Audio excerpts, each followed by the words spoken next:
बड़ा ताज्जुब होता है कि आप जानवरों का इस्तेमाल करते हैं। Actually, they are the special. दरअसल जानवरों से बेहतर ये काम कोई नहीं कर सकता, इसीलिए हम उन्हें काम पे लगाते हैं। वो कैसे?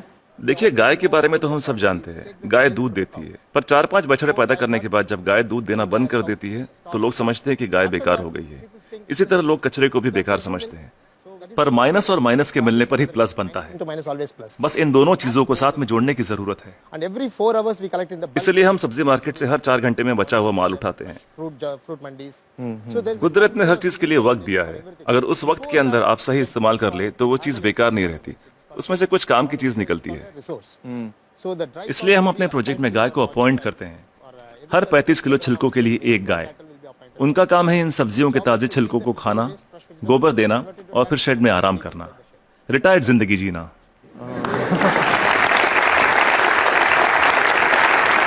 within 8 hours time. सिर्फ 8 घंटे में सारा कचरा घट के गोबर के रूप में 1/4 हो जाता है, The entire waste. और इस गोबर में काफी मात्रा में ईंधन वाली मीथेन गैस Once होती the है। dung comes out. हम तुरंत गोबर को बायोडाइजेस्टर में डाल देते हैं, इसमें से मीथेन गैस निकल जाती है और हमें बिना मीथेन के गोबर का एक घोल मिलता है। Methane free cow dung slurry will come out. Immediately इसको हम तुरंत केचुओं के हवाले कर देते हैं। eaten by them and just केचुए उसे खा लेते हैं और उनके पेट से जो बाहर आता है उसे कहते हैं vermi cast. that's called vermicast. ये दुनिया की सबसे बेहतरीन खाद होती है। दुनिया की सबसे बेहतरीन खाद। इसे ब्लैक गोल्ड या काला सोना भी कहा जाता है। It can be directly. खेती के लिए बहुत अच्छा है। अगर बैक्टीरिया वाले तरीके से खाद बनाएं तो इसमें 45 दिन लग जाते हैं। और यहाँ देखिए, सोमवार की सुबह 6 बजे माँ सब्जियां काटती है, 9 बजे गाड़ी आकर उसका बचा हुआ हिस्सा ले जाती है, 10:30 बजे हम वो गाय को दे देते हैं, शाम 6 बजे तक गोबर निकल आता We are है। getting the cow dung ready. Put in the biodigester में गोबर से मीथेन निकाल ली जाती है और उसका घोल बचता है, उसे केचुए खा लेते हैं और तीसरे दिन सुबह तक यानी 72 घंटों से भी कम समय में ब्लैक गोल्ड मिल जाता है। खाद बनाने का ये दुनिया का सबसे तेज तरीका है, कोई मशीनें काम नहीं कर पाएगी, वो भी बिजली का इस्तेमाल किए बिना। देखिए, आपके पास जो मोबाइल फोन है, चार्ज न करो तो बेकार है, टेक्नोलॉजी फेल हो जाती है, लेकिन गाय जो भी खाती है उससे एनर्जी बनाकर हमें देती है और गाय को रोज चार्ज भी नहीं करना charging पड़ता। the cow every day. और दूसरे जानवरों का इस्तेमाल कैसे होता है? मसलन मुर्गियां क्या करती हैं? जो सड़ी गली चीजें गाय को नहीं दे सकते उसे हम सीधा कॉम्पोस्ट पिट में डाल देते हैं, पर वहाँ उसमें मैगेट्स पैदा हो जाते हैं। Will come out. मैगेट्स मतलब वो छोटे छोटे कीड़े। छोटे कीड़े, ये कीड़े मुर्गियों को बहुत पसंद हैं, चुन चुन के खा लेती हैं और बदले में अगले दिन सुबह बेहतरीन अंडे देती हैं। जो लोग कीड़ों को देखकर मुंह बनाते हैं वो अगली सुबह उन अंडों से बने ऑमलेट को बड़े मजे लेकर खाते हैं। No technology can do this. कोई टेक्नोलॉजी, कोई मशीन ये नहीं कर पाएगी। No machine in the world. दुनिया में ऐसी कोई मशीन नहीं बनी जो कीड़े खाए और अंडे दे। बिल्कुल ठीक, बिल्कुल ठीक। But the chicken role also लेकिन हर चीज में जहाँ कुछ खूबियां होती हैं वहाँ कुछ खामियां भी होती हैं। positive and negative. Okay.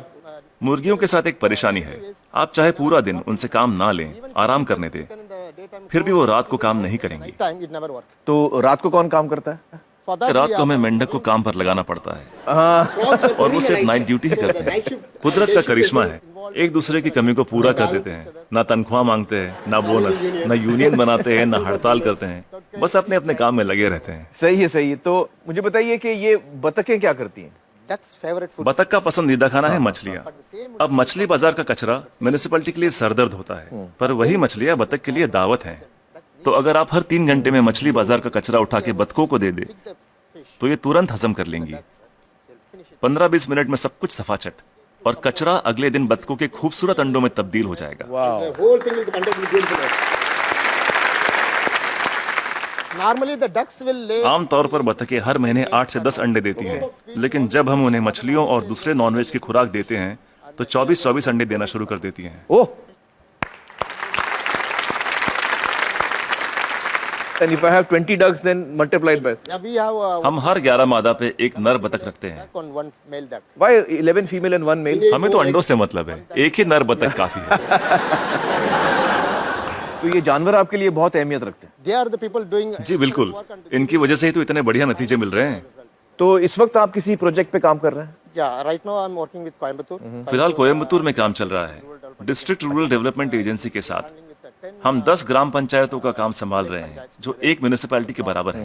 It's equal to one municipality. एक गांव में तो मैं समझ सकता हूं कि ये हो सकता है क्योंकि वहां पर छोटे पैमाने पे करना है, लेकिन अगर बड़े पैमाने पे करना है, जैसे किसी शहर में करना है, आपका जो तरीका ये मुमकिन है? बड़ी म्यूनिसिपैलिटियों की दिक्कत यह है कि शहरों में जगह कम होती है, पर हमें कचरे को 100 किलोमीटर दूर ले जाने की जरूरत नहीं। ये काम हर वार्ड में होना चाहिए।